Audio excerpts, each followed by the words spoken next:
Baik, perkenalkan nama saya Brigita Cayani Silva Kristiani Waru, NIM 023. Di sini saya akan mempraktekkan etika batuk yang benar.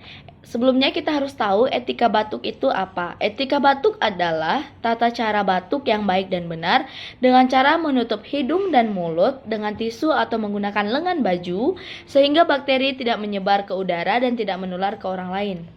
Nah, penyebab dari terjadinya batuk itu ada dua. Yang pertama infeksi dan yang kedua itu alergi. Kebiasaan batuk yang salah, yang pertama tidak menutup mulut saat batuk atau bersin di tempat umum.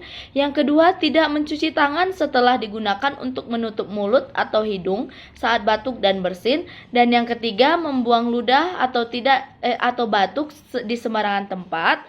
Yang keempat membuang atau meletakkan tisu yang sudah kita pakai untuk menutup hidung dan mulut saat batuk atau bersin di sembarangan tempat. Dan yang kelima tidak menggunakan masker saat flu atau bersin berkepanjangan.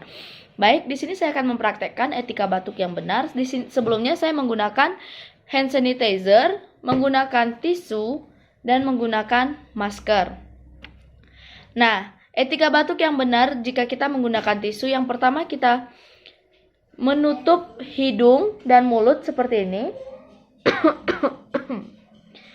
Tisu yang sudah kita gunakan bisa kita buang ke tempat sampah. Dan jika kita di rumah sakit, kita buang ke kantong yang berwarna kuning karena ini infeksius. Yang kedua, menggunakan lengan baju atas atau lengan baju yang di bagian dalam seperti ini.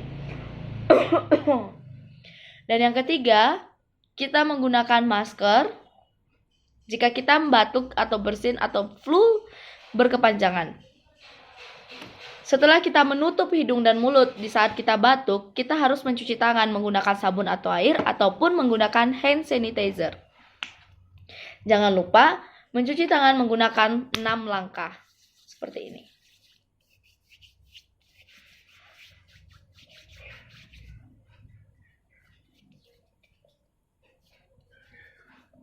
Dan jangan lupa membersihkan pergelangan tangan.